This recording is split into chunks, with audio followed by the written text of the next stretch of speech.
The late afternoon sun over London was a pale, watery gold, casting long, distorted shadows across the impeccably manicured lawns of Wellington Barracks.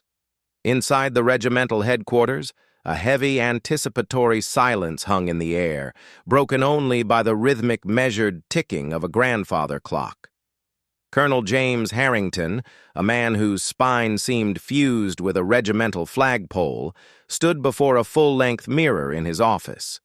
He adjusted the scarlet tunic of the Coldstream Guards, and a garment that felt less like cloth and more like a second skin of history and duty. The brass buttons, polished to a mirror finish, winked back at him. His peaked cap, with its ornate badge, sat perfectly level on his head. At 52, Harrington was the epitome of a senior officer.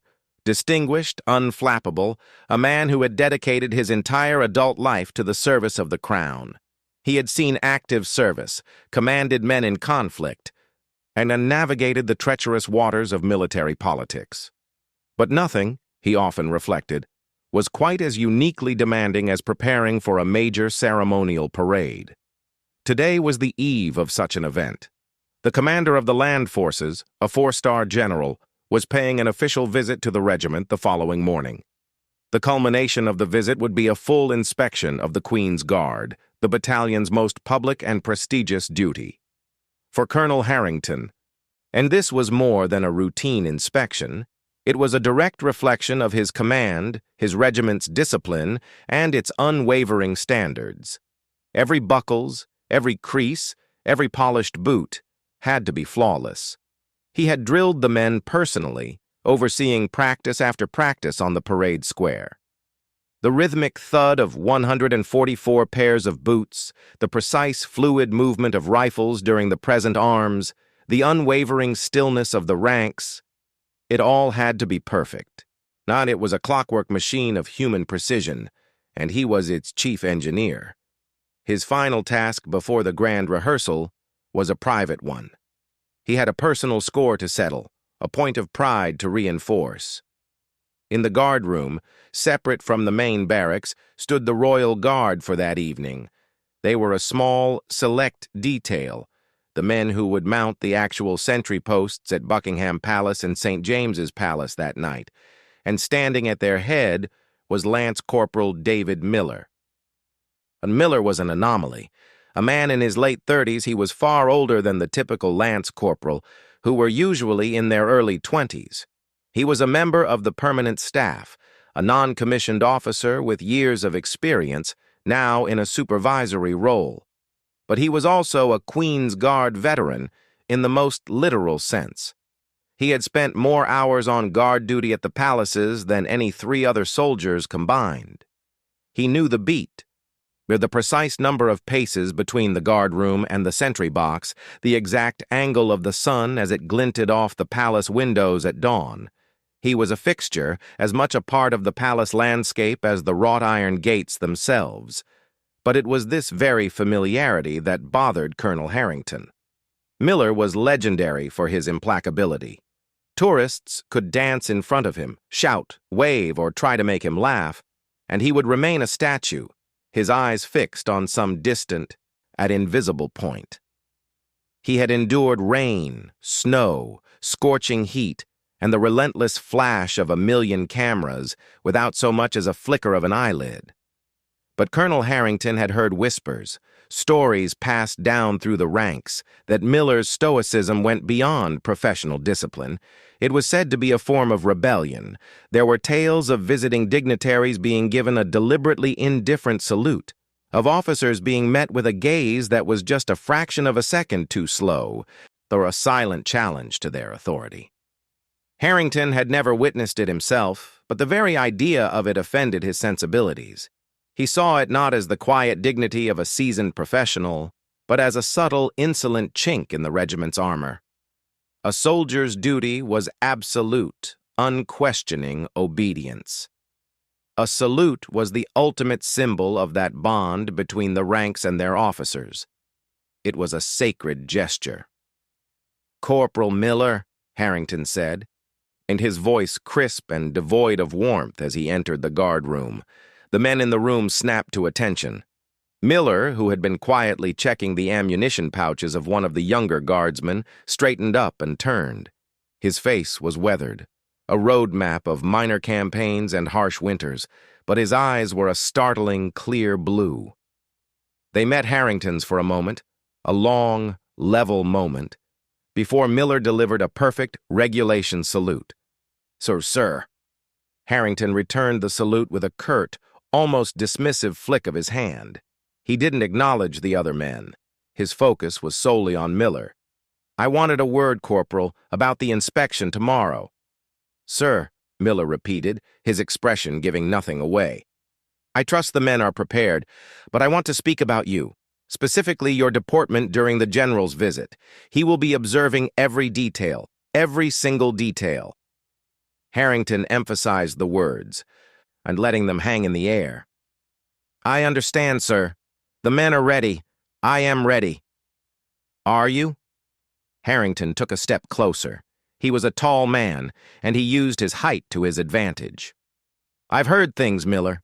Stories, a lack of enthusiasm, a certain reluctance in your bearing when senior officers are present.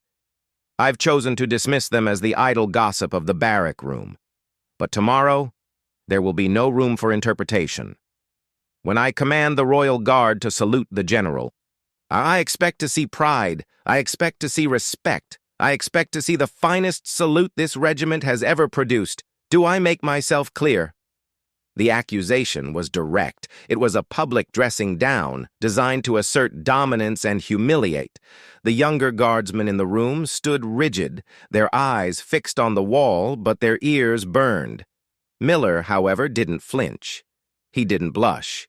He didn't look away. His clear blue eyes remained locked on the colonel's. "Yes, sir." "Perfectly clear." Harrington stared at him for a long, uncomfortable moment, trying to find a crack in the man's composure. There was none. He was a wall of granite. Finally, Harrington gave a curt nod. "See that you are. Carry on." He turned on his heel and marched out of the guardroom, leaving a tense silence in his wake. As soon as the door closed, one of the young guardsmen let out a long, slow breath. "Blimey," he whispered. Miller said nothing. He simply turned back to his task, and his movements calm and unhurried. The following morning dawned crisp and clear, a perfect London day. The parade square at Wellington Barracks was a tableau of scarlet and brass. The entire battalion was drawn up in faultless ranks. The air vibrated with the expectation of the moment.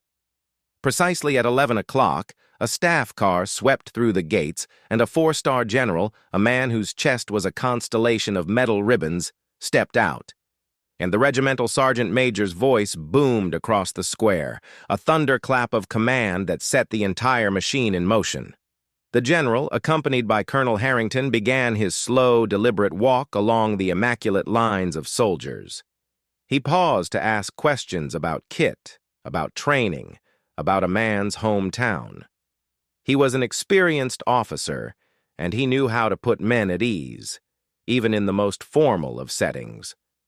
Colonel Harrington walked a half-step behind, and his eyes scanning the ranks with the intensity of a hawk. Everything was perfect. The men were statues, their white pipe-clayed belts gleaming, their boots reflecting the sky. He allowed himself a small, internal flicker of satisfaction. Finally, the inspection reached its culmination. The general and Harrington arrived at the area in front of the guardroom. The general was to be shown the Royal Guard, the detail that would represent the regiment at the palaces that very night. Harrington felt a familiar tightening in his chest. This was the moment. He took a breath, filling his lungs with the cool morning air. "Royal Guard!" he bellowed, his voice carrying with the authority of a man accustomed to being obeyed. "Royal Guard! Present! Arms!" The command echoed across the square. The small detachment of guardsmen, led by Lance Corporal Miller, moved as one. There was a crisp, a simultaneous clatter of wood and metal as 144 hands slapped 144 rifle stocks. The rifles were brought up, presented in a perfect, glittering wall of steel. It was a beautiful textbook movement. The general smiled, a look of genuine appreciation on his face. He was about to step forward to address the men when he noticed Colonel Harrington. The colonel's face, which moments before had been a mask of professional pride, was frozen in an expression of utter shock. Harrington's eyes were fixed on Lance Corporal Miller. The man was at the end of the rank, presenting arms with the same flawless precision as his comrades. But he wasn't looking straight ahead. He wasn't staring at some fixed point in the middle distance. He was looking directly at Colonel Harrington, and he was smiling. It wasn't a broad, insolent grin. It was a subtle, almost imperceptible lift at the corners of his mouth, a slight crinkling around those clear blue eyes. It was a smile of quiet, private triumph. Harrington's mind raced. He had commanded the salute. He had demanded respect. And here was this man, this lance corporal, this veteran, meeting his gaze with a smile that seemed to say, "There, I did it, perfectly, just as you ordered, but on my terms." For a fleeting second, a hot surge of anger washed over Harrington. The insolence, the sheer unprofessional, but the thought died in its infancy. And because as he stared back at Miller, something shifted. He saw beyond the smile. He saw the deep lines on the man's face, etched by 1,000 hours of wind and rain on the palace forecourt. He saw the slight weathering of the scarlet tunic, a testament to years of service, not the pristine, never-worn uniform of a parade ground soldier. He saw a man who had stood, motionless and silent, while the world swirled around him, a living symbol of stability and duty. He had demanded a salute, a gesture of respect from subordinate to superior. But what he was receiving was something else entirely. It was a recognition. It was a veteran, a man who had spent his entire career in the shadow of the pomp and ceremony, acknowledging the officer who commanded it all. It was the respect of one professional for another, offered not in stiff formality, but in a fleeting human moment. The general, oblivious to the silent drama playing out 2 feet behind him, stepped forward and began speaking to the guardsmen, complimenting their bearing. Harrington remained rooted to the spot. He didn't hear the general's words. He was lost in that one singular image, Miller's smile. It wasn't a challenge. It wasn't an insult. It was, he realized, with a profound and humbling clarity, a gift, a sign that the machine he commanded was not just made of cogs and gears, but of men with stories, with pride, and with a dignity that went far beyond the regulations he held so dear. He had spent his whole career building and perfecting the machine, and in that one silent moment, a single cog had shown him the soul of it. The inspection concluded. The general gave a final word of praise and returned to his car. The battalion was dismissed, the tension dissolving into the casual chatter of men relieved a duty was done. Colonel Harrington walked slowly back towards his office. He didn't call for Miller. And he didn't have him written up. He didn't even seek him out. Later that afternoon, he found himself walking near the guard room. He saw Miller, now out of his ceremonial uniform and in standard barrack dress, sitting on a low wall, a mug of tea in his hand, chatting quietly with another soldier. He was just a man. The sun caught his face, and Harrington saw the lines again, the deep creases of experience. Miller looked up and saw the colonel approaching. He didn't spring to attention. He didn't offer a salute. He simply gave a small, respectful nod of his head. A nod between men. Colonel Harrington paused for the briefest of moments. Then, to the astonishment of the young soldier sitting next to Miller, the senior officer returned the gesture. He gave a slight, almost imperceptible nod. It was a tiny movement, lasting less than a second. But in the silent language of soldiers, it spoke volumes. It was an apology, an acknowledgement, a salute of a different kind. He walked